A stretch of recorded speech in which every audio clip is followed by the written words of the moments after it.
방송에서 제공하는 투자 정보는 투자 판단에 대한 조언입니다. 방송에서 제공하는 주식의 가치, 가격 상승 및 가격 하락에 대해서는 방송사에서 보장하지 않습니다.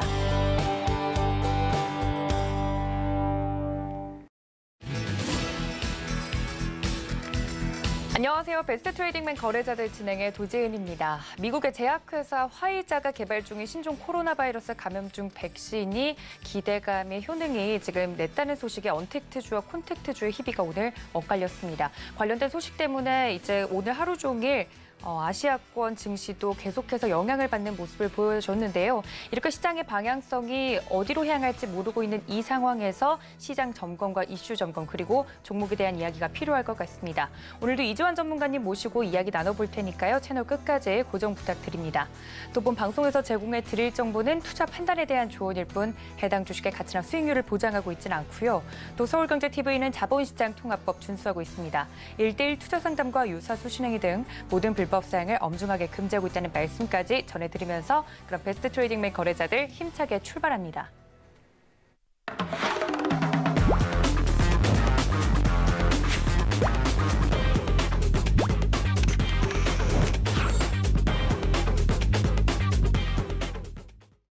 네, 오늘 도움 말씀 주실 이지환 전문가님 모셨습니다. 위원님 어서 오세요. 안녕하세요. 네, 저희 위원님과 함께 오늘도 시장에 대해서 다양한 이야기들을 좀 나눠볼 텐데 일단 제가 오프닝에서 이야기를 해드렸던 것처럼 화이자에 대한 이야기가 장중 내내에도 시장을 뜨겁게 달궜습니다. 정말 희비가 엇갈리는 모습을 보였는데 일단 오늘 시장에 대해서 한마디로 좀 정리하자면 어떻게 정리해볼까요? 네, 다양한 이제 변동성을 야기할 수 있는 여러 가지 이슈들이 자꾸 나오고 있습니다. 시장은 그런 가운데 상당히 이제 긍정적인 반응을 좀 하고 있는데, 오늘 시장을 한마디로 말씀드리면 외국인의 수급이 모든 것을 말한다. 이렇게 말씀 좀 드리고 싶은데요. 네. 지난주 목요일 미국 대선을 기점으로 해서 거의 외국인들이 우리 시장에서 거의 쓸어 담다시피 큰 폭의 매수세를 좀 이어가고 있습니다. 오늘도 시장이 조정받는 가운데 외국인들이 장중에 코스피 시장에서 매도를 보였다가 장 마감 1시간을 앞두고 다시 급격히 매수로 돌았으면서 여전히 강한 매수의 모습을 좀 보여줬는데요. 강한 상승장에서 전형적인 조정 시기에 나오는 모습이 오늘 시장에서 나왔다 이렇게 좀 말씀을 좀 드리겠고요. 그런 점에서 본다면 시장은 외국인의 수급이 현재 시장을 잘 반영하고 있다 이렇게 말씀을 드리겠습니다. 네, 시장의 수급이 모든 걸 말해주고 있다라고 위원님께서 오늘 시장 간단하게 정리를 해주셨습니다. 저희 이지환 전문가님께서는 워낙에 시장에 대해서 정말 통찰력 있게 봐주고 계시기 때문에 리딩이 필요하신 분들은 꼭 좀 노란톡에 들어오셨으면 좋겠습니다. 서울경제 이지환 검색을 하시고 들어오시거나 아래 하단에 나가고 있는 QR코드 보이시죠? 이쪽을 카메라 어플로만 비추셔도 지금 입장이 가능합니다. 오늘만 해도 이렇게 시장의 변동성이 좀 컸기 때문에 많은 분들 들어오셔서 도움 말씀을 받아가셨는데 혼자서 대응이 어렵다 하시는 분들 노란톡 기억해 주시고요. 그리고 오늘 8시 30분이죠. 8시 30분에 저희 박원재 위원님께서 무료 온라인 방송도 준비 중이시라고 합니다. 워낙에 또 시장에 대해서 진단을 잘 내려주신 저희 위원님께서 무료 온라인 방송 통해서 이야기를 해주신다고 하니까 도움 말씀 필요하신 분들도 서울경제TV 더하기 채널 기억하시고 이따가 8시 30분에 다시 제가 안내해 드리도록 하겠습니다.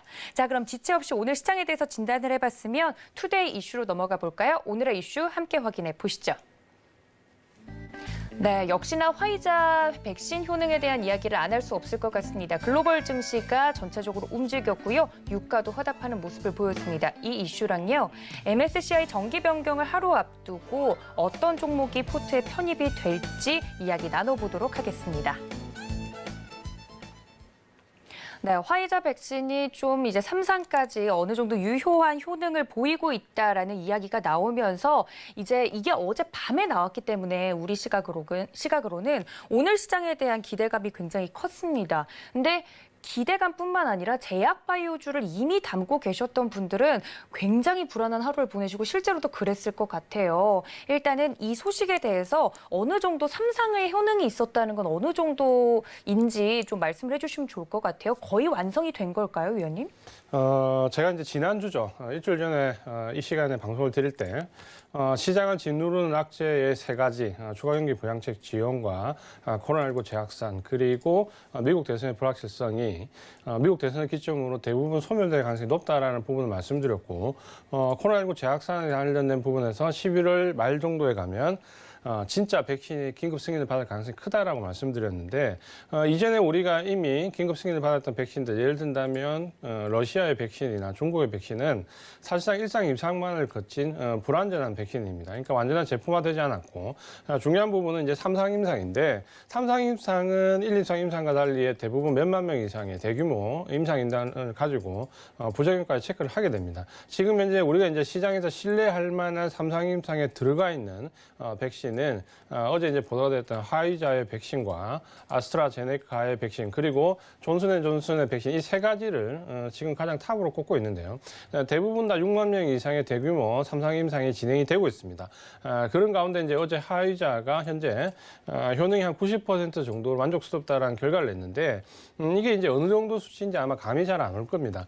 이전에 우리가 이 코로나 백신을 가지고 감염을박이 굉장히 심할 때 어느 정도 수준이 되면 백신으로서 인정을 하겠냐라고 세계보건기구 의장에게 물어봤을 때 나온 대답이 50에서 60% 정도면 상당히 만족스럽다라고 발언을 했었는데 어제 화이자의 백신이 90%라는 물론 아직 검증되지 않았지만 일단 발표를 90% 정도 효과의 발현성이 있다라는 부분을 강조를 하면서 굉장히 시장에 큰 반향을 불어일으켰습니다. 특히 이제 우리가 좀 주목해야 될 부분이 어디냐면 사실 지금 현재 코로나19와 관련돼서 가장 피해가 심한 곳이 유럽입니다. 다 알고 계신 것처럼 유럽은 지금 독일과 영국, 프랑스 등이 이미 봉쇄 조치에 들어갔고 환자 수가 연일 최고 7을 경신을 하고 있는데요. 그만큼 유럽 증시가 상당히 위태로운 모습을 좀 보여줬습니다. 어제 이 화이자의 백신 얘기가 나오자마자 독일 증시가 5% 급등했고요. 프랑스 증시는 7% 넘는 급등을 했습니다. 자, 이 부분이 뭐냐면 이전에 나왔던 중국이나 러시아 백신과 달리 이 화이자의 백신은 신뢰성이 있다라는 거죠. 그 신뢰성에 대한 부분이 뭐냐면 유럽 증시의 반등을 보면 극명하게 나옵니다. 이 프랑스의 7% 넘는 반등, 독일의 5% 가까운 반등은 적어도 화이자의 백신에 대해서 신뢰성이 좀 있다라는 거죠. 자, 이렇게 보신다면 이제 우리 시청자분들께서 궁금해야 될 부분은 결국에는 이 백신이 나면 이제 어떻게 되냐라는 증시에 대한 어느 정도의 가이드가 지금 필요하실 건데요. 네. 가장 이제 중요한 부분은 백신이 나오게 되면 코로나19 관련된 종목들은 급락을 할 수밖에 없습니다. 왜냐하면 백신이나 치료제가 없는 상황에서 여러 가지 이슈가 부각됐다는 부분은 사실 치료제나 백신이 없기 때문인데 만약에 여기 유력한 이제 제품이 치료제 혹은 백신이 생긴다면 기존에 감염을 벌였던 제품들은 대부분 이제 급락을 피할 수가 없습니다. 가장 기초적인 게 코로나19 관련돼 있는 치료제 그리고 마스크나 진단키트 같은 소모품 그리고 비대면 관련 있는 종목 중에서 뭐 전자결제라든지 혹은 이커머스 쪽이 좀 피해가 낙폭이 좀 커질 수 있다. 이렇게 좀 보셔야 될 것 같고요.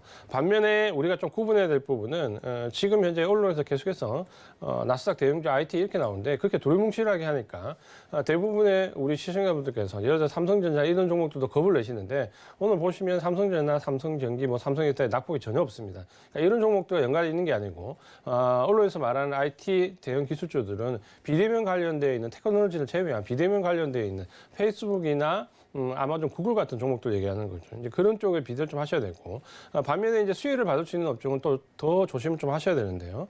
오늘 보시면은 경기 민감주라고 얘기할 수 있는 여행이나 항공, 카지노 같은 종목이 네. 장 시작과 동시에 급등했습니다. 어제 미국 증시도 보면 뭐 원리조트 같은 카지노 관련된 종목이 거의 28%, 29% 상승했고요.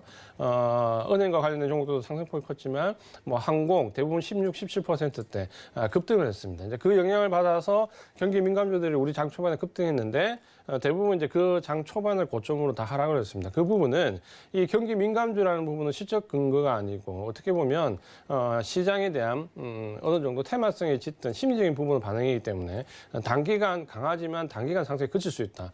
그렇다면 이제 우리 시청자분들께서 관심을 가져야 되는 부분은 이런 경기 민감주보다는 경기 확장이 되어 나가면서 실적으로 성장으로 나갈 수 있는 종목들. 예를 들면 화학이나 철강이나 운송장비 같은 이런 쪽으로 중장기적으로 관심을 가지시는 것이 더 좋다라고 말씀을 드리겠습니다. 알겠습니다. 말씀해 주셨던 것처럼 화이자 백신과 관련돼서 움직이는 종목들 중에 좀 옥석 가리기가 필요하다 이런 이야기셨던 것 같아요. IT 관련된 종목들도 위험하다라고 이야기가 나오는 바람에 갖고 계시는 IT 대형주를 갖고 계시는 분들도 좀 불안한 하루를 보내셨을 것 같은데 삼성전자를 포함한 이런 굵직한 기업들 말고 언택트 비대면 관련주로 각광을 받았던 IT 관련주들이 해당이 된다 말씀을 드렸습니다. 그리고 오늘 이 소식과 더불어서 말씀 말씀해 주셨던 것처럼 여행과 항공주가 그동안 못 받았던 수혜를 좀 받으면서 오늘 급등을 하는 모습을 보여줬는데 만약에 지금 가지고 계셨던 분들은 딱 빠져나올 좀 기회가 되는 거고 새롭게 좀 앞으로 이제 백신이 나오면 더 대면 활동이 많아지면 이런 종목들 더 잘 갈 수 있지 않냐. 뭐 백화점 관련해서도 그렇고 쇼핑 관련해서도 그렇고 이제 사시려는 분들께는 여전히 좀 보수적으로 봐야 된다고 보십니까, 위원님? 결국 이제 경기 민감주를 초반에 바짝 상승을 두고 그 뒤에 보셔야 될 부분이 결국엔 실적입니다. 실적과 성장성인데 예를 든다면 지금 항공주 같은 경우는 항공 운송 부분의 실적이 급격히 개선되기 때문에 어느 정도 타당성이 있지만 카지노 여행 같은 경우는 바짝 상승 이후에 실제로 실적이 개선되기까지 상당한 시간이 걸립니다. 그러니까 이런 부분들 보신다면 초반에 테마로 접근할 수는 있겠지만 이걸 가지고 지속적으로 보유하기는 중간에 힘든 고비들이 상당히 많이 나올 수 있다고 좀 보셔야 되고요. 반면에 좀 전에 말씀드렸던 화학이나 철강이나 운송장비 같은 종목들은 대부분 지금 바닥권에서 실적이 경기 확장과 맞물리면서 급격히 좋아지고 있는 종목들이 있습니다. 그런 종목들 위주로 중기적인 이상으로 보유를 해 나가시면서 경기 확장의 사이클과 같이 맞물려 나가는 게 전략적으로 조금 더 좋다 이렇게 보시면 될 것 같습니다. 네, 그러면 말씀해 주셨던 것 중에 화학과 철강, 해운 이런 쪽을 좀 더 보는 게 좋겠다라고 말씀을 해주셨는데 얼마 전에 해운 관련된 기사들이 굉장히 많이 나오더라고요. 해운 관련된 종목들, 조선업 관련된 종목들도 같이 보는 게 좋을까요, 위원님?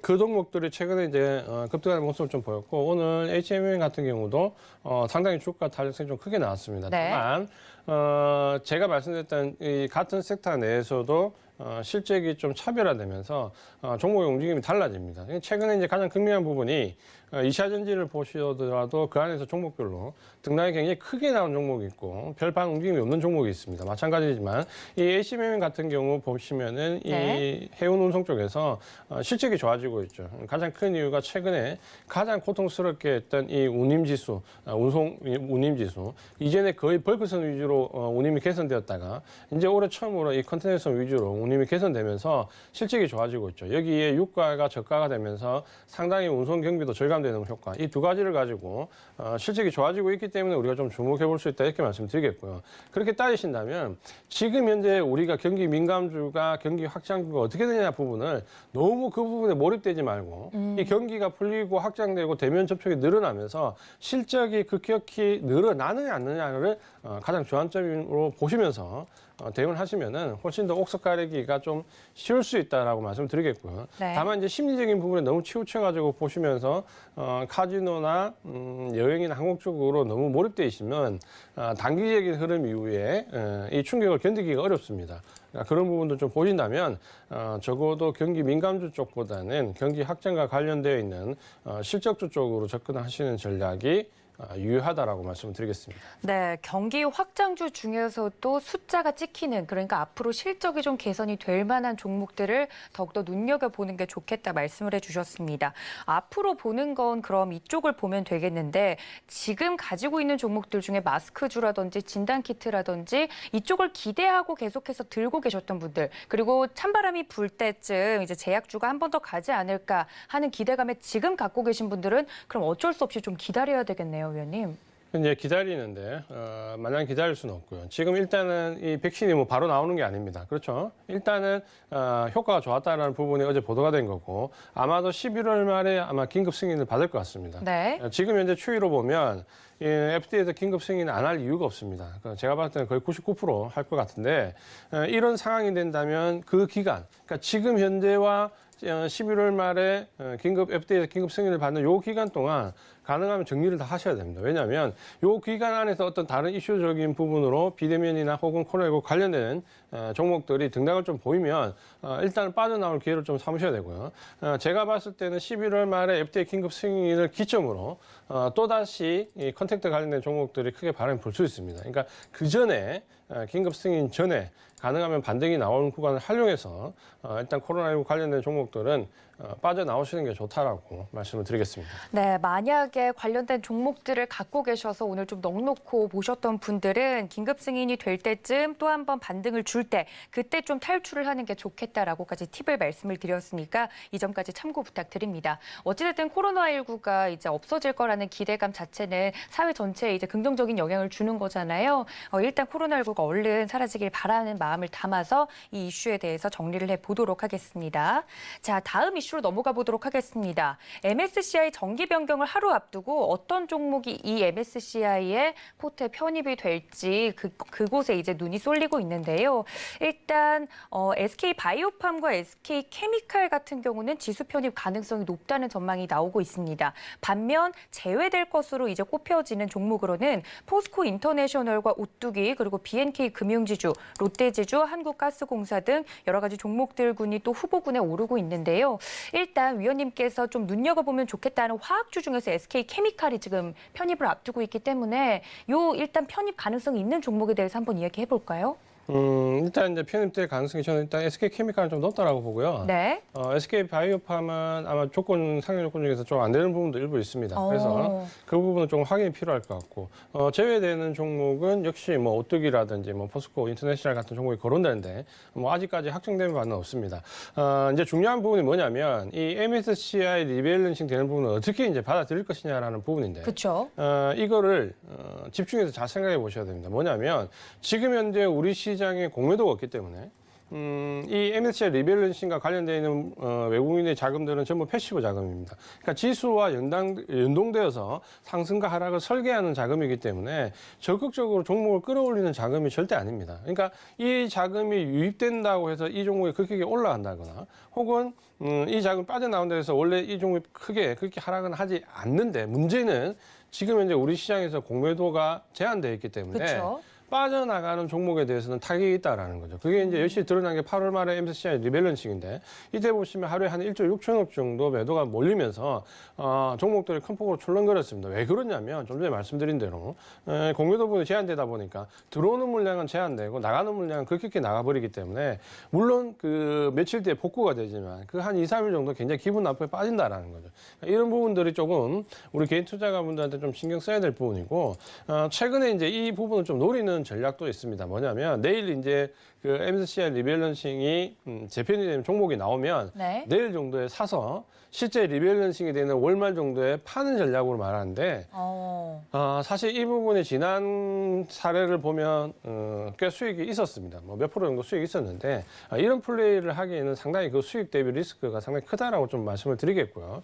우리가 이 MSCI 리밸런싱을 어떻게 봐야 되냐면, 이 리밸런싱 자체가 중요한 게 아니라 이 시장의 흐름에서 어떤 영향을 주느냐가 훨씬 더 중요하다, 이렇게 좀 보셔야 됩니다. 그 말은 뭐냐면, 우리가 기대하는 것은 이 MSCI 리밸런싱과 관련되어 있는 패시브 자금이 아니라, 보통은 이 패시브 자금이 리밸런싱이 끝나게 되면 어느 정도 종목이 정리가 됩니다. 그러니까 대형주 위주로 섹터별로 종목이 어느 정도 정리가 되고 나면 좀 유리한 종목들 위주로 외국인의 액티브 자금들이 이제 들어오게 됩니다. 결국 우리가 기대하는 거는 이 MSCI 리밸런싱 이후에 12월 달에 어느 쪽으로 외국인들 액티브 자금이 들어오느냐라는 관점이 더 중요하다라고 보시면 될 것 같고요. 그 자금을 받는 종목들이 급등하는 거지, 우리가 착각하는 부분 중에 하나가 MSCI 리밸런싱에 들어오는 패시브 자금이 종목을 끌어올린다라는 거는 전혀 관련이 없습니다. 그러니까 그 부분을 좀 생각을 하시면서 대응을 해야 될 것 같고요. 그러면 네. 이제 우리가 신경 써야 될 부분이 뭐냐면, 우리가 생각하는 지금 주도 섹터들이 있잖아요. 그 섹터별에서 패시브 자금의 유입을 받는 종목들이 어딘가, 이 부분에 좀 관심을 가지시고, 그 유입을 받는 종목들 위주로 주도 섹터 내에서 액티브 자금이 어느 쪽 유입되는가라는 부분에 포커스를 맞춰서 좀 보시면 될 것 같다라고 말씀을 드리겠습니다. 알겠습니다. MSCI 이제 편입이 되는 종목과 나갈 종목에 대해서 좀 이야기를 해주셨던 것 같고, 단기적으로 빠지고 그리고 확정이 되는 그 기간을 통해서 단기적으로 또 접근할 만한 그런 전략도 있다라고까지 소개를 해주셨습니다. 그리고 또 여기서 편입이 될 것으로 또 거론이 되는 종목 중에 두산중공업과 한미사이언스도 지수에 좀 포함될 가능성이 있다고 전망이 되고 있는데, 두산중공업이랑 한미사이언스에 대해서는 어떻게 보세요, 위원님? 그냥 종목 개별적으로도. 가능성이 좀 있다고 보여지고요. 보통 이제 처음에 지수가 편입되면 패시브 자금이 유입되는데, 네. 한 가지 제가 이제 팁을 드리면, 최근에는 그 유입되는 신규로 유입되는 종목들이 리밸런싱이 되는 날과 그 다음 날 한 2, 3일 정도 시세가 좀 좋다가 그 뒤로 급격히 시세가 꺾이는 게 최근의 추세입니다. 그러니까 너무 그 종목들이 편입된 이후에 장밋빛이다라고 생각하면 안 될 것 같고요. 가장 좋은 예가 알테오젠 같은 경우 지난번에 8월 때 편입됐던 종목들을 보시면은 물론 이제 시장의 조정기이기도 했지만 대부분 그때 편입된 종목들이 상당히 흐름이 좋지 않습니다. 그러니까 그런 부분들을 보신다면 너무 그 편입되는 종목들의 기대감을 가지고 접근하셨다가 상당히 어려움을 겪을 수 있기 때문에 좀 장기적으로 투자를 하시는 분들이 아니라면 단기적인 등락을 가지고 접근하는 전략은 좀 지양을 하자라고 말씀드리겠고요. 편입이 이제 유력한 종목들이 지금 계속해서 말이 나오고 있는데 네. 일단은 뚜껑을 열어봐야 됩니다. 그러니까 지난번 같은 경우도 마찬가지고 특히 제가 이제 우려하는 것 중에 하나가 예를 들면 지금 거의 이제 편입될 걸로 기정사실화되어 있는 종목들이 있는데 그 종목들을 찬찬히 좀 뜯어보면 요건에 미합하는 부분이 좀 있습니다. 그러니까 좀 전에 말씀드렸던 SK바이오팜 같은 경우는 만약에 안 될 수도 있거든요. 그러니까 그런 부분들을 좀 보시면서 MSCI 리밸런싱은 별로 좋을 건 없는데 안 됐을 경우에 하락폭은 클 수 있다라는 어떻게 보면 좀 단기적으로 이렇게 접근하기 좋은 전략은 아니다라고 말씀을 드리겠습니다. 네, 이게 또 편입이 된다고 해서 무조건 좋은 게 아니고 나간다고 해서 이게 참 계륵 같은 거네요. 나간다고 하면 타격이 있을 거고 하지만 들어갈 게 확실시 된다고 했다가 또 못 들어가도 악재로 받아들일 수 있는 거고 이 거론되는 종목들을 혹시나 보유하신 분들이 계시다면 이 부분에 대해서 확실히 조금 들어갈 수 있는지 편입이 될 수 있는지에 대한 여부도 꼭 챙겨가시면서 장기적으로 보시는 게 아니라면 이 부분에 대해서 전략적으로 좀 포인트를 가져가 주셨으면 좋겠습니다. 자, 이렇게 투데이 이슈 오늘 만나봤으면요. 저희는 마켓 트렌드 시간으로 다시 돌아오겠습니다. 잠시만요.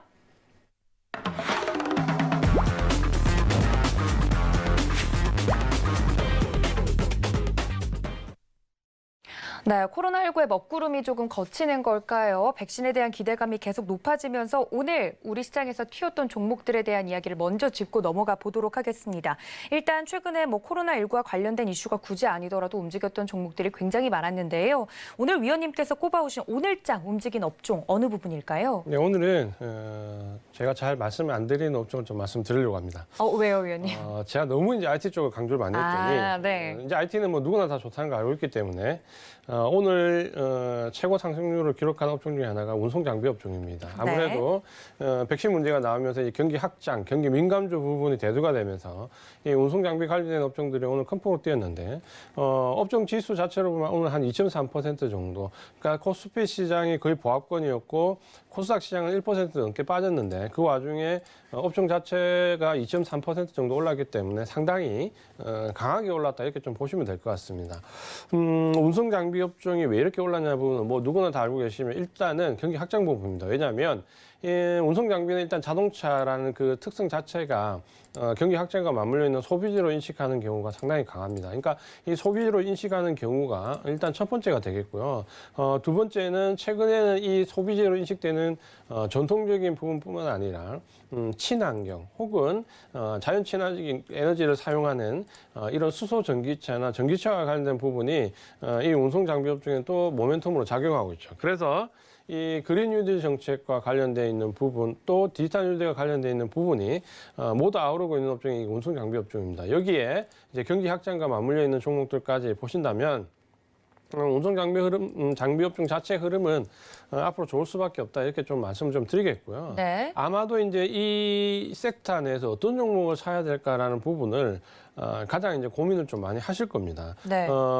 왜냐하면 이 운송 장비 업종 자체가 종목을 고르기가 상당히 힘듭니다. 왜냐하면 전통적인 소비재 개념으로 봤던 장비 부품 업체들이 이 전기차와 관련된 부분에서는 힘을 못 쓰는 경우가 상당히 많이 있습니다. 그 단적인 예가 보면 현대차나 기아차나 현대모비스 이게 거의 삼각편대인데 원래 이 운송장비업체 소비재가 강하게 갈 때는 현대모비스가 굉장히 강하게 갑니다. 주가가. 근데 최근에 보시면은 오히려 현대모비스가 주가가 상당히 가장 더디게 갑니다. 약하게 상승을 보이는데 가장 큰 이유가 전기차와 이 수소 전기차 쪽으로 가게 되면 부품 장비 업체들이 굉장히 곤욕을 치를 수 있습니다. 왜냐하면 그 전기차 안에 들어가는 부품 장비 수가 굉장히 줄어들기 때문에 기존의 부품 장비 업체들은 오히려 이런 쪽에서 좀 마이너스 요인이 더 많이 있습니다. 그러니까 그런 부분들을 감안해서 어떤 종목을 찾아야 되는지 부분에서 상당히 곤욕을 치를 수 있는데 일단 고민하시는 부분은 가장 좋은 부분은 현대차를 먼저 대장주로 보시는 겁니다. 그러니까 현대차 같은 경우는 두 가지 요건을 만족시켜주는데 일단은 코로나19로 굉장히 어려웠던 2분기나 3분기 실적에서 글로벌 완성차 업체 중에서 가장 실적이 좋은 자동차 업체라고 보시면 됩니다. 네. 깜짝 실적을 냈고 누구도 예상하지 못한 반전을 썼지 않습니까? 그러니까 실적이 일단 받쳐주는 소비재 관련돼 있는 자동차 회사다 이렇게 좀 보시면 될 것 같고, 두 번째는 최근에 이 현대차가 수소 전기차와 관련된 부분에서 상당히 이슈몰이를 했고, 실제로 현대차가 수소 전기차 관련된 부분에서는 대장주라고 보시면 됩니다. 물론 이제 전기차 이후에 넥스 단계이기 때문에 아직까지 먼 미래의 일이지만 어쨌든 이런 두 가지 이슈를 가지고 상당히 강한 모멘텀을 가지고 있기 때문에 현대차 위주로 보시고요. 여기에 또 두 가지를 모두 아우를 수 있는 종목들도 있습니다. 예를 든다면 현대제철 같은 종목입니다. 그러니까 대부분 자동차 관련된 종목도 위주 좀 생각하실 건데 왜 갑자기 현대제철이냐라고 생각하실 수 있는데, 네, 운송 장비에서요. 경기 확장과 관련된 부분에서 현대제철은 철강이라는 부분, 철강화학, 운송 장비 모두 경기 확장의 핵심 종목들인데 특히 현대제철 같은 경우는 최근에 이 수소차나 전기차와 관련된 가장 중요한 이슈 중에 하나가 두 가지가 있는데, 하나는 공조장치고 하나는 경량화입니다. 이 프레임 자체를 어떻게 경량화하는 문제인데, 결국 이 프레임 자체를, 자동차 프레임 자체를 경량화시키는 부분에서 현대제철이 지금 현대차와 함께 손잡고 많은 노력을 기울이고 있습니다. 그러니까 글로벌 리딩 업체들과의 기술 협약을 맺으면서 이 우리가 알고 있는 전기차에서 이 프레임 경량화 쪽에 아마도 가장 특화가 될 수 있는 기업입니다. 그래서 현대제철은 이제 그냥 단순하게 철강만 놓고 보기보다는 이 운송 장비 업종과 좀 맞물려서 가는 부분이 있다라는 부분을 한번 좀 기억해 두시면 좋을 것 같습니다. 그래서 오늘은 이 운송 장비 업종에 대해서 좀 말씀을 드렸는데요.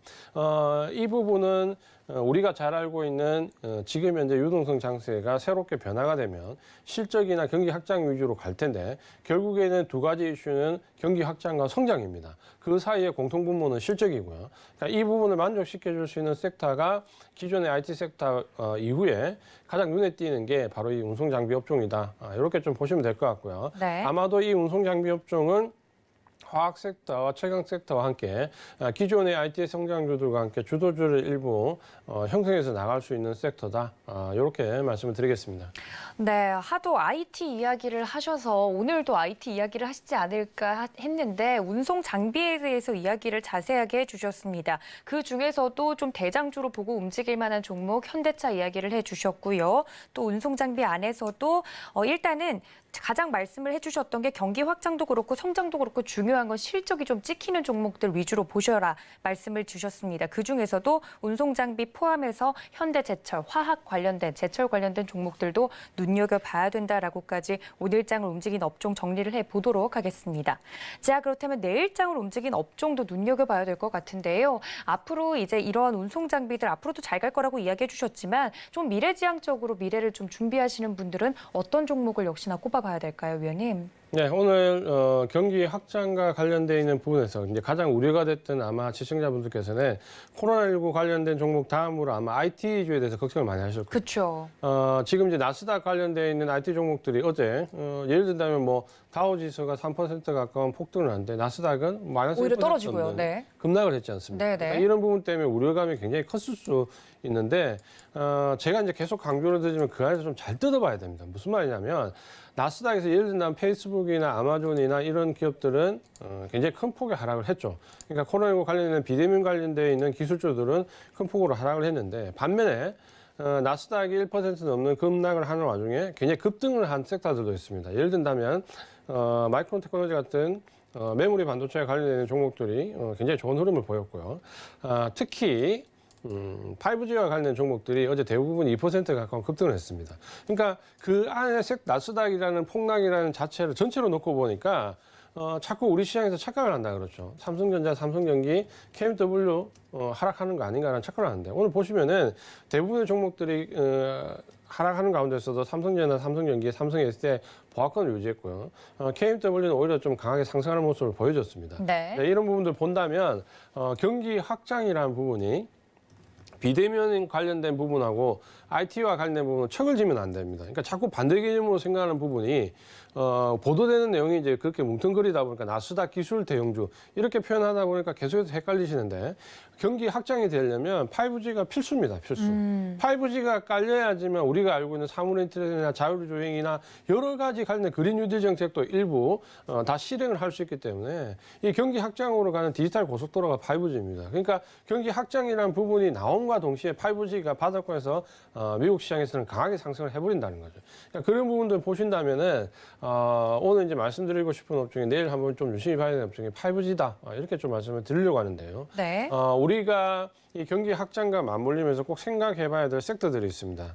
경기가 확장되려면 기존에 알고 있는 비대면 관련되어 있는 이커머스 관련되어 있는 기술주들은 하락을 하겠지만 실제적으로 경기가 잘 돌아가면 자동차, 전장 부품, 5G, 전기차 이런 섹터를 생각해 보시면 이시아전지라든지 5G라든지 비메모리 반도체라든지 자 이런 섹터의 종목들은 오히려 경기가 확장되면서 더 실적이 이제 제대로 크게 나올 수 있다라는 거죠. 그러니까 그런 부분들을 보신다면은 적어도 우리 설경제 TV로 시청하는 시청자분께서는 뭉텅그려서 콘택트에 반대는 IT다 이렇게 생각하시면 안 된다. 이 부분을 꼭 말씀을 좀 드리고 싶고요. 네. 그런 의미에서 이 KMW가 오늘 좀 굉장히 강하게 올랐고 다른 종목들도 좀 강하게 올랐는데 5G를 우리가 이 시점에서 지난 9월달 초에 8월 말 이후 고점을 형성한 이후에 사실 5G는 굉장히 큰 폭의 조정을 받았습니다. 가장 큰 이유가 실적 때문인데 계속해서 코로나19에 대한 부분이 짓눌리면서 이 5G의 건설에 대한 확장 부분이 계속 딜레이가 됐다는 거죠. 원래는 올해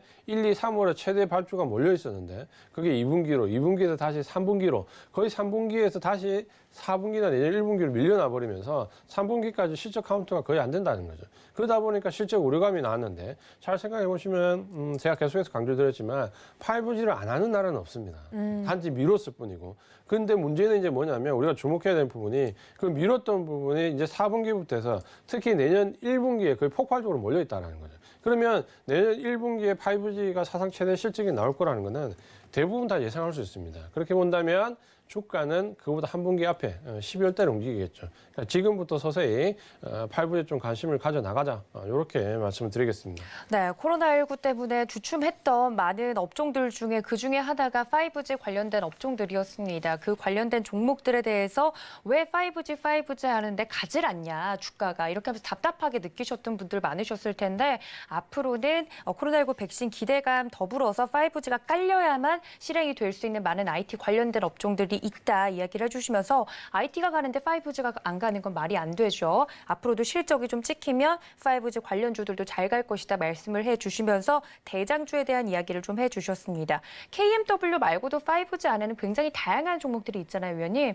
그걸 KMW를 만약에 대장주로 좀 보고 나머지 종목들을 본다면 좀 다른 분들이 5G 안에서도 눈여겨볼 만한 종목들이 있다면 어떤 게 있을까요? 네, 이제 안 그래도 그 부분 좀 말씀드리려고 했는데 네. 아마 지금 이제 우리 시장이 지난 이제 코로나19 급락 이후에 상승을 줬고 그다음에 최근에 이제 8월달부터 3개월 조정을 주고 지금 이제 다시 상승 기조에 접어들고 있는데 아마도 이런 의문을 가지신 분들 많으실 겁니다. 뭐냐면 2차 전지나 5G를 지금 보면 종목별 등락이 너무 다릅니다. 예를 들어서 그러니까요. 2차 전지에서 코스닥에 있는 중소형 종목들과 삼성 SDI 갭은 거의 한 10%, 2% 상승률 차이가 납니다. 그리고 5G도 마찬가지인데요.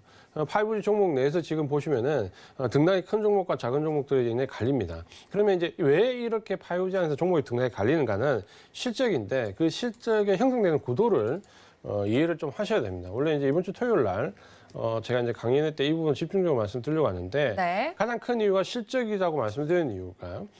지금 현재 5G와 관련되어 있는 실적의 산출은 알고 계신 것처럼 화이자나 삼성전자, 에릭슨, 노키아 이 4사를 중심으로 해서 누가 어느 쪽으로 공급을 하느냐의 실적이 달려 있는데 다 알고 계신 것처럼 하웨이가 상당히 지금 현재 미국의 제재 압박을 받으면서 어려움을 겪고 있지 않습니까? 그렇다면 이 하웨이가 물러나면서 어디가 혜택을 받느냐를 보셔야 되는데 대부분 알고 계신 것처럼 삼성전자라고 생각을 좀 하시잖아요. 물론 이 그렇죠. 부분도 맞고 또 에릭슨도 상당히 큰 폭으로 실적이 개선되고 있습니다. 그러니까 지금 현재 5G에서는 삼성전자와 에릭슨 이 두 축이 굉장히 실적이 개선되고 있고 하웨이와 노키아가 사실 점유율이 상당히 떨어지고 있습니다.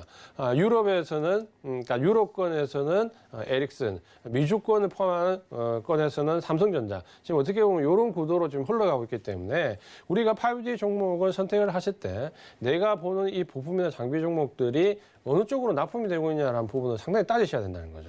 그렇게 따지신다면 KMW 같은 경우는 삼성전자와 노키아, 에릭슨 3사에 다 납품을 하고 있고 특히 삼성전자 위주로 납품을 하고 있기 때문에 거의 삼성전자 성장의 궤도를 KMW는 같이 가고 있다라고 보시면은 상당히 안정적으로 종목을 좀 선택할 수 있다라고 말씀드리겠고요.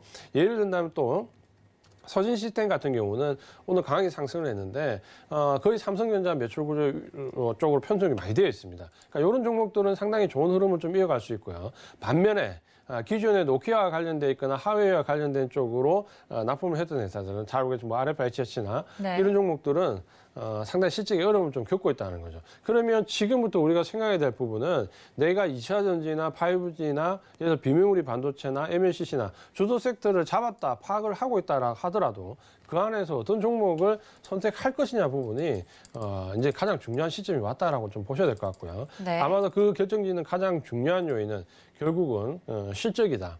유동성 장세에서 2기가 넘어가서 새로운 유동성 장세가 나오게 되면 결국 이 유동성은 종목별로 선택적으로 유입이 된다라는 부분을 꼭 기억을 하시면 좋을 것 같습니다. 알겠습니다. 5G 관련된 다른 종목들도 좀 언급을 해주셨으니까 참고 부탁드리고요. 저희 채팅방에서 5G 대장주에 관련된 질문이 들어왔는데 에이스테크는 어떤가요, 위원님? 하고 물어보시는 분이 있으시더라고요. 에이스테크도 5G 안에 들어가나요, 위원님? 글쎄요, 이제 좀 그거를 어느 정도 큰 폭으로 좀 보면은 그 범주 안에 넣어가지고 다 볼 수 있는 종목들이긴 합니다. 근데 이제 에이스테크 같은 경우는 이전의 상승폭에서 지금 보면 눌려있는 이후에 고점에서 차익 매물이 상당히 좀 많이 나왔죠. 그러니까 우리가 좀 선택을 할 때 지금 이제 새로운 유동성 장세가 펼쳐지는 이 기에서는 일단은 대장주를 먼저 선택을 하시는 게 좋습니다. 네. 그러니까 대장주를 선택을 하고 내가 자금적인 여유가 조금 더 있다면 거기에 플러스 알파 정도로 중소형 종목을 좀 같이 넣어서 가는 전략을 좀 하시면 좋을 것 같고요.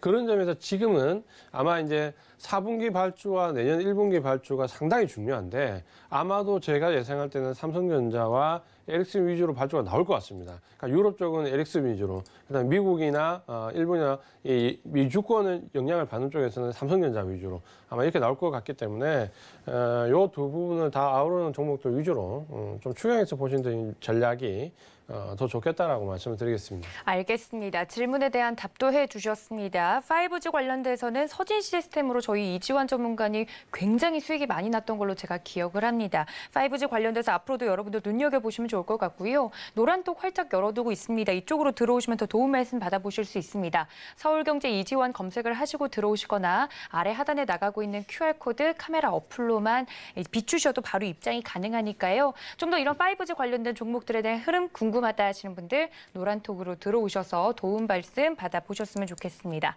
자, 그리고 지금 이 시각에 현재 유튜브 채널 통해서 저희 박원재 위원님께서 무료 온라인 방송 오픈을 했다고 합니다. 들어오셔서요. 또 다양한 이야기들 이 박원재 위원님께서 온라인 방송 통해서 여러분께 전해드린다고 하니까 서울경제TV 더하기 채널 잊지 마시고 지금 바로 들어와 보시면 저희 위원님과 함께 이야기 나눠볼 수 있다는 점까지 알려드리도록 하겠습니다. 자, 저희 그렇다면 마켓 트렌드 여기서 마무리 짓고요. 당신을 위한 한마디로 다시 돌아오겠습니다. 잠시만요.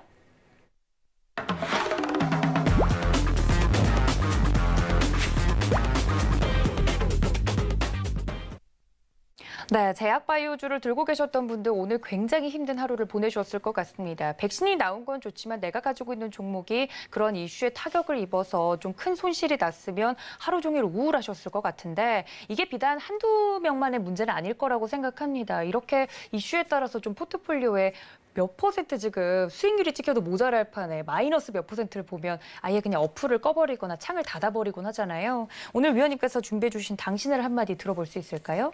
네, 오늘 이제 말씀드릴 주제는 어떻게 보면 제가 늘 말씀드렸던 또 주제 중에 하나입니다. 지난번에도 제가 주식은 이제 해야 될 것을 정확하게 하는 것 못지않게 하지 말아야 될 것을 안 하는 게 중요하다는 말씀 좀 드렸는데 오늘은 그렇다면 이제 이런 부분을 한번 생각해 볼 수 있습니다. 뭐냐면 우리 시청자분들께서도 상당히 이미 이제 주식을 시작하셨고 주식이 어떤 방법으로 진행이 되는지 요즘은 대부분 공부를 열심히 하십니다. 그러니까 예전처럼 깜깜이 매매를 하면서 전혀 몰라서 행동을 그렇게 하기보다는 실제로는 어떤 타당할 만한 이유가 있다라는 거죠. 그래서 하지 말아야 될 행동을 안 해야 되는데 왜 했을까? 라는 부분에 대해서 오늘은 말씀을 좀 드리려고 합니다. 네, 저도 왜 잘 했을까라는 부분을 말씀드리면 저는 이제 이해를 하면서 말씀드리면 네. 그렇게 할 수밖에 없었다라는 거죠. 결국에는 그렇게 할 수밖에 없었다는 거죠. 왜 이제 이렇게밖에 할 수 없느냐면 요즘에는 우리 시청자분들께서 받아들이는 정보가 너무 많다라는 거죠. 그러니까 우리가 한 연세 있으신 분들은 아시겠지만 초창기에 우리가 주식 투자할 때 증권회사 객장에 가면 아무것도 없습니다. 그 객장 앞에 호가판 있죠. 우리가 지금 아는 그것도 지금처럼 5호가가 아니고 예전에 수기로 쓰는 3호가 있었습니다. 기억하실 겁니다. 그 아래 위로 3칸 정도 호가가 있었고 그것도 내 종목을 잠깐 찰나의 순간으로 지나가죠. 그렇게 보면서 깜깜이 매매를 했는데 지금은 지금 보고 계시는 솔경제 TV처럼 죄송합니다. 명품 TV도 있지만 너무 많은 경제 채널에 인터넷을 열면 또 역시 너무 많은 정보들이 쏟아집니다. 그러니까 오히려 정보가 없다기보다는 정보가 너무 많아서 흔들리시는 거죠. 그러니까 이 부분을 가지고 내가 어떤 정보를 들었을 때 옥석가리기가 되고 이 부분은 맞고 이건 틀리고 판단이 좀 되면 상관이 없는데 옥석가리기가 안 되다 보니까 차라리 옥석가리기가 안 되면 받아들이는 정보를 좀 줄이시는 게 어떨까라는 생각을 먼저 해봅니다.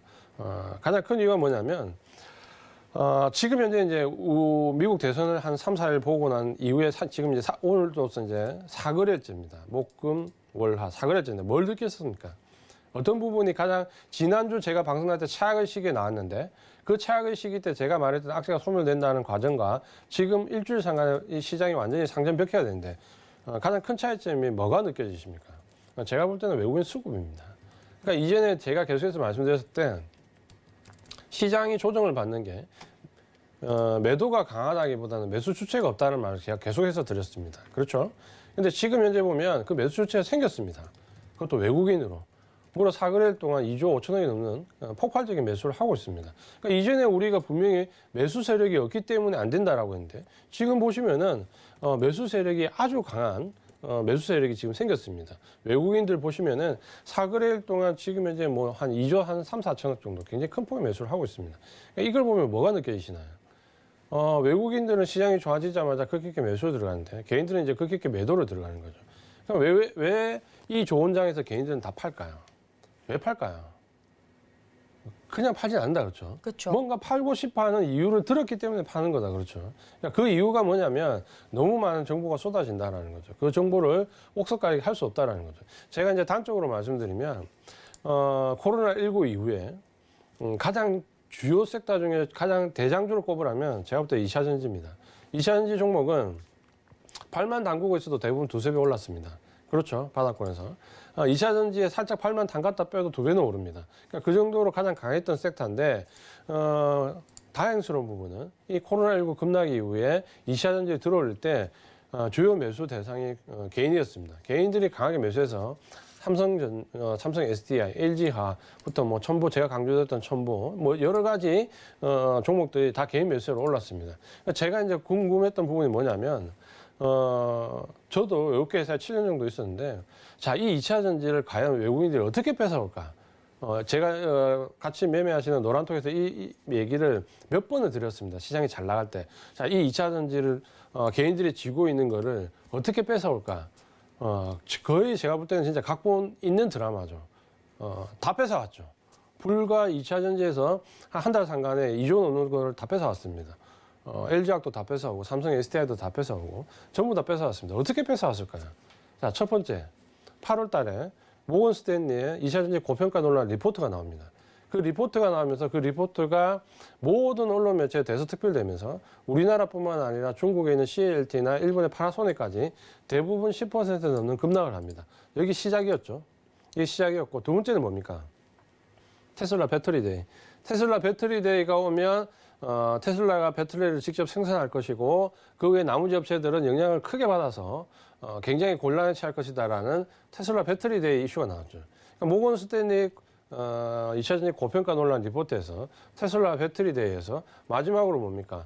LG화학 물적 분할, 인적 분할 이슈까지 제가 분명히 이 부분 주가 하락하지 않는다. 복원이 되니까 매도하지 말라는 말씀을 드렸지만 굉장히 많은 분들이 흔들렸죠. 그러면 이 각본 있는 드라마라고 제가 말씀드린 이유가 결국에는 이 시장이 2차 전지부터 조정이 시작되었는데 이 모건 스탠리의 고평가 논란, 테슬라의 배터리데이 그리고 LG화학의 물적 인적 분할 이슈가 나오면서 뭡니까?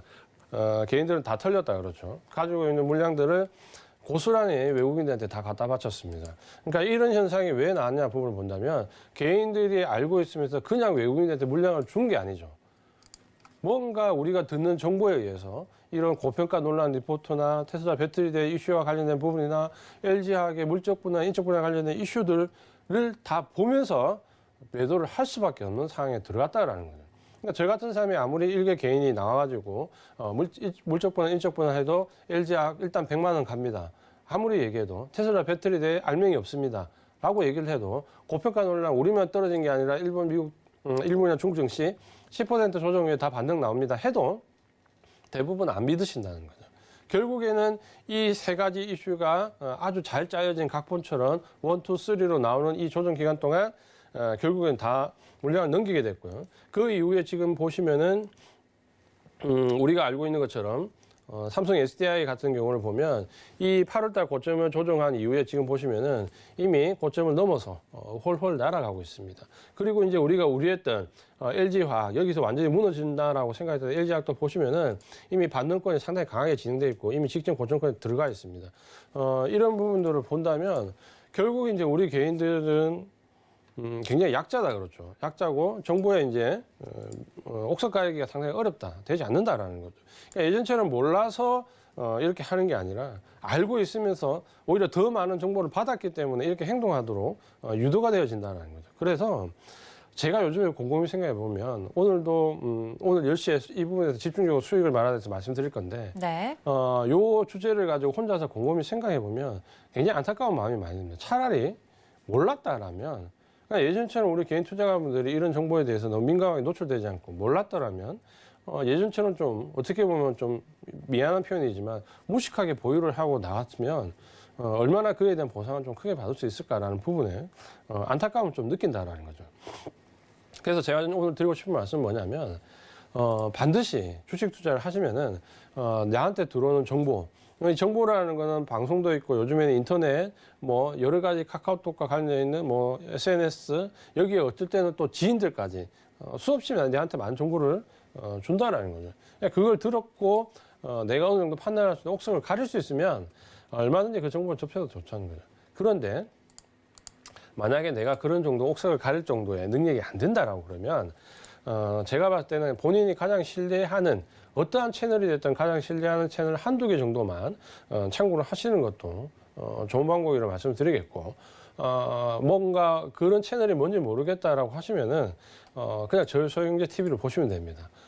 저희 서울경제 TV를 보시고 이 배트맨을 보시면은 적어도 이렇게 헷갈리게 하는 표현은 저희가 하지 않는다는 거죠. 이 시간을 통해서 아마 지난 8월 달부터 너무나 제가 많이 드렸던 말씀이 IT 종목들을 외국인들한테 넘기지 말라는 제가 표현을 굉장히 많이 했던 것 같습니다. 강의 시간도 그렇고 배트맨 시간에도 그렇고 그 부분은 2차 전지를 가장 많이 흔들고 가장 많이 빼고 가장 먼저 조정을 시작했다면 제가 늘 강조드렸던 말입니다. 노란톡에서 그 종목이 가장 외국인이 사고 싶은 종목이다. 가장 사고 싶기 때문에 가장 최악의 상황을 끌고 간다는 말씀을 드렸고 오늘 제가 이 말씀을 드린 이유는 아직도 늦지 않았다는 거죠. 2차 전지는 이제 시작일 뿐입니다. 2차 전지는 놓쳤다라고 하더라도 지금 놓치지 않은 주도주 섹터들이 더 있습니다. 그러니까 이런 섹터들은 절대 놓치지 마시고 한 번 주도주를 잡았으면 주의상에 흔들리지 마시고 적어도 내가 생각하는 지점까지는 좀 끌고 가는 뚝심이 필요합니다. 그러니까 주식투자는 제가 늘 얘기하지만 기싸움이 중요하다라고 말씀드리는데 이 기싸움이라는 것은 본인의 의지입니다. 수익을 내겠다는 의지가 있는 사람한테만 이 수익은 반드시 간다. 오늘 이렇게 말씀드리면서 옥석을 가릴 수 없는 정보는 차라리 안 보고 안 듣는 게 더 좋다. 요걸 결론으로 말씀을 드리겠습니다.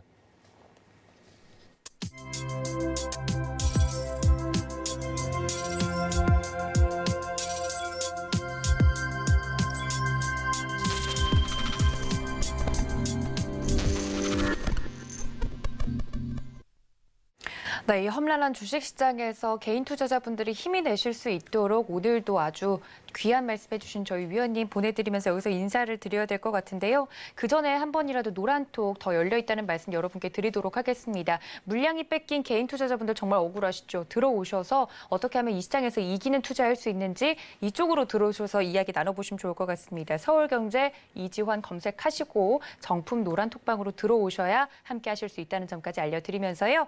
저희 위원님 1시간 동안 이렇게 이야기해 주신 점 다시 한번 감사의 말씀드리면서 보내드리도록 하겠습니다. 위원님 고맙습니다. 맞습니다.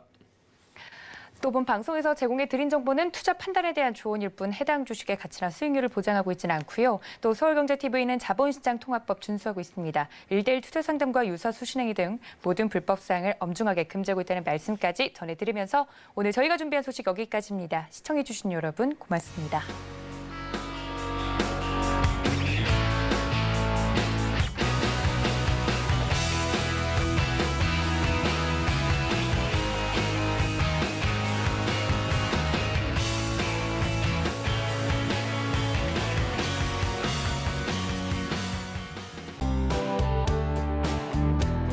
본 방송에서 제공하는 투자 정보는 투자 판단에 대한 조언입니다.